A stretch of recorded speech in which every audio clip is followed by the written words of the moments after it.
Sometimes the best way to talk about uncomfortable medical subjects is through humor. So let's watch and react to some South Park. Beep-whoop.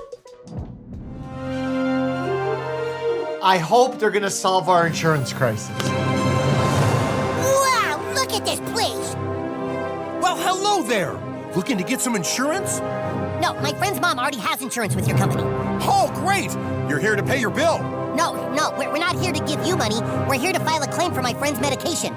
Oh, you want money from us? Right through that door over there. It's like a door to hell or something.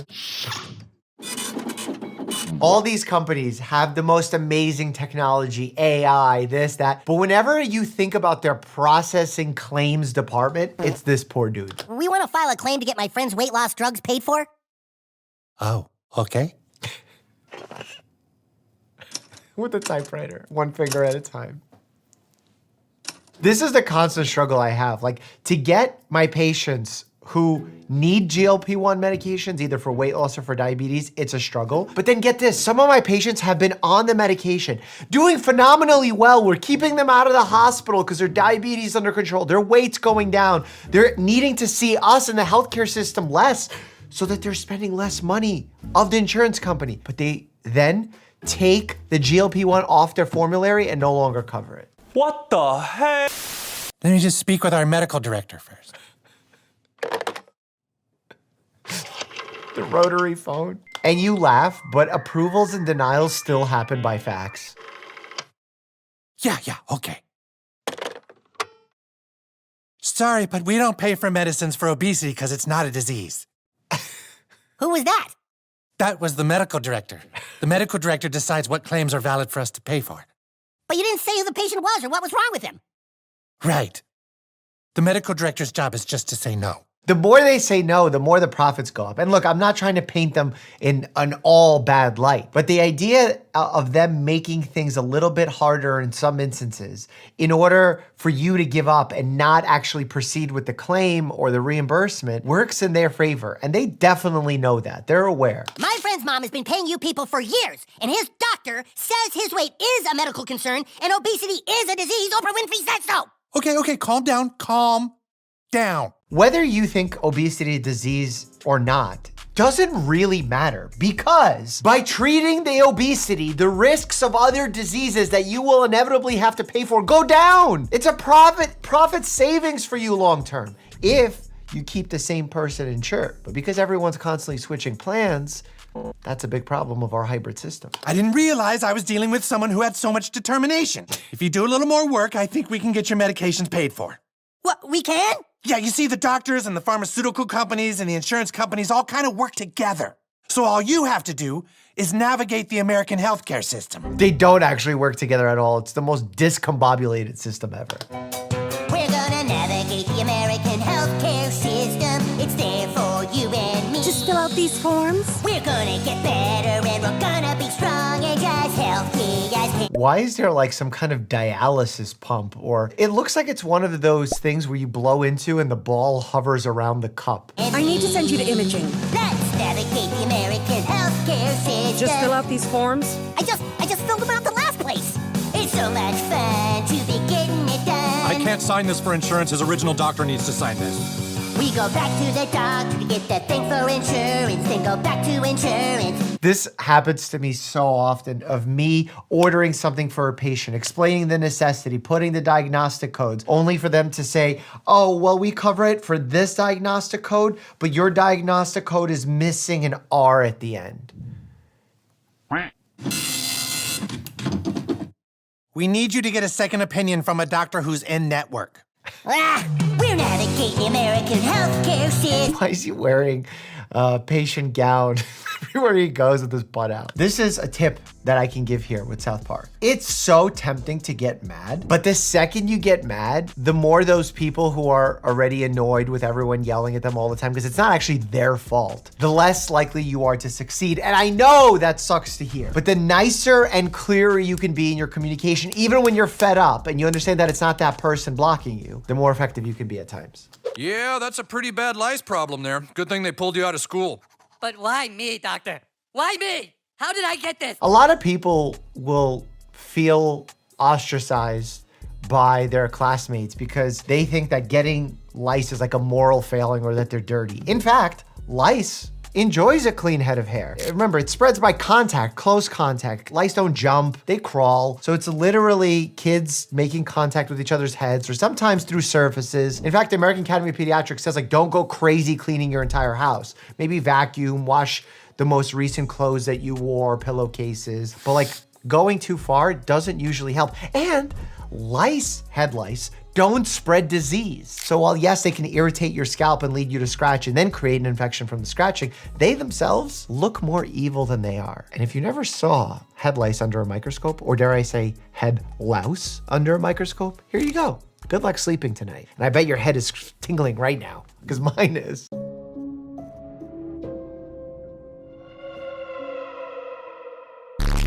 Well, believe it or not, some lice can actually attach themselves to flies and then wait for the fly to land on someone's head where they can reproduce. I've never heard that. Sometimes people blame pets for this. Lice don't like to live on pets, so that's not a thing either. They're not a spreader. This shampoo should take care of it.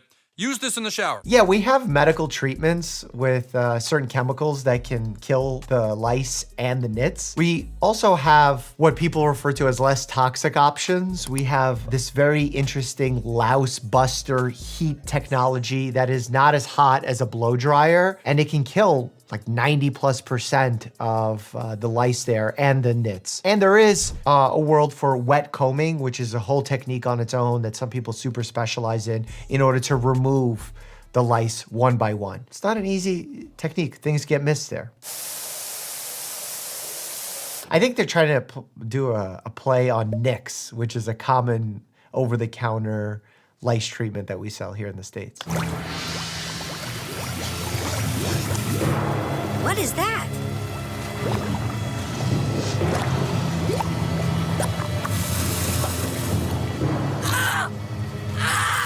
It actually doesn't burn through their skin. It like paralyzes their nervous system, which isn't any better, but still. Do it! Do it! Don't do it! You will not fly with a 4x4. What is that? Oh, thank God there was snow. Hell's Pass Hospital. He's got a raccoon eye on one side, so you're worried about a really bad basilar skull fracture, multiple bruises across the face, an oxygen mask, and he's on dialysis with a cord going nowhere. He thought he could fly with cardboard wings. The stupidity is so severe that it caused a fall, which has put him into a deep coma. See, we are looking for the root cause, but perhaps not that deep of a root. Coma? My God, for how long? There's no telling. Usually we'll keep patients in an artificial coma if there's swelling of the brain in order to decrease the metabolic demand onto the brain, therefore potentially decrease some of that swelling. And sometimes the swelling is so bad that a craniotomy needs to be performed, especially if there's bleeding. There's actually things that we do to help patients who are having cerebral edema, whether it's changing their position, so elevating the head of the bed, giving them specific mannitol concoctions. This is a tried and true proven way to decrease swelling inside the skull. Because remember, swelling inside a closed environment only yields more pressure and more damage. Oh, you finally come back. It's a miracle. You're at the hospital, Eric. You've been in a coma for some time. Coma? How long? It's been 2 days. He grew a full beard. Nurse, you can remove his face warmer now. Yes, doctor. Face warmer. We do oral treatments for those who are in a coma because think about it. They're not creating enough lubrication. They're not speaking. They're not swallowing. So it can get pretty mean in there. So you need to do some magic mouthwash every now and then. Eric, you've suffered massive head trauma. Your road to recovery will be long and arduous. At least another 2 days. During neurologic injury, you don't know how long the road to recovery is until you monitor it clinically and you start getting a sense of how the patient is progressing. Literally, you watch and see how much they improve day to day. You keep objective values in place, and from there you can sort of make a trajectory. But otherwise, it's hard to predict. I'm sorry, detectives. There was nothing we could do. Damn it! Another murder victim! We better get back to the station, sir. Good, because you assholes have kept me up for 3 hours. All right, let's go, Murphy. Hang on a second. Where are my car keys? Probably in your front pocket, dumbass. Doctor, didn't you say that kid suffered head trauma? Yes, it was pretty severe. What is it, Lou? I've heard cases where people suffering head trauma awaken to some psychic abilities. No, but some people, and I'm gonna show you the clip so you believe me. People out of a coma or after an injury develop different accents. It wasn't until I was in the ambulance on the way to the hospital, she actually said, "Are you aware of the way you're speaking?" And I said, "Oh, I sound like I have a slur." And she said, "No, you sound like you can work at a Chinese restaurant." Don't make me swallow this. I'll do it. Is that an M&M? It's an almond M&M. I'm very allergic to almonds. What? No, don't. He's gonna go into anaphylactic shock, and then his oropharynx is gonna swell and close up, and he's gonna have hypotension and gastrointestinal discomfort. This is a serious problem, and Benadryl won't help here. You need epinephrine. Just leave me alone. Then you have to tell us. Well, ah! Don't let him swallow it. Pry his mouth open. He ate it. Butters, where are the ballots going? Where are they going? Why is he foaming in the mouth as if he's rabid? I mean, I'm not gonna lie, if the swelling is so bad and you can't swallow, there could be some salivation. Your friend has had a severe allergic reaction. Can we please just try and talk to him?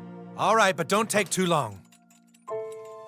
Oh, wow. That's full-on facial angioedema right there. I didn't want to have to do this, but if you don't tell us, I'm gonna tell your dad you helped get the wrong person elected president. Then just tell me what Carmen is up to. I feel like he should be in the ICU with that level of swelling, especially swelling surrounding the oral airway. What'd he say? Oh, great. The worst person, yet the best person to translate that. Butters, where is Carmen supposed to hand over the ballots? Where? Huh? He said at... What? Red...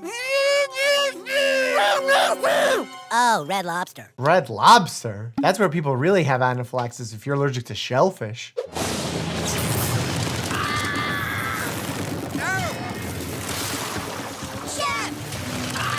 How does he have the upper body strength to pull himself up a burning, broken bridge? I can barely do that, and I consider myself semi-fit and not a chef.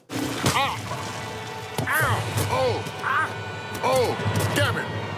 Oh, Lord. I'm worried about the spinal cord. I'm worried about lower extremity paralysis, bowel incontinence. Remember, the nerves that come out of the spinal cord lower there are just gone. The entire dermatome. If I'm a rescue worker, I would cut the branch from behind him and bring him in like that because it's probably putting pressure on the areas that are bleeding, therefore decreasing the bleeding. So you'd want the trauma surgeons to actually remove the branch. But I have a feeling that something more vicious is gonna happen. Oh! Oh, it's eating his limbs! Can't lose another member! Shoot it! Oh, they shot him? Stop shooting, Chef! That went straight through his aorta. And a bear? Okay, he has 0 chance of survival. This is like Mortal Kombat fatality situation. Oh, that's a degloving injury of the face. Ouch. Ouch, ouch. Maybe he's still okay.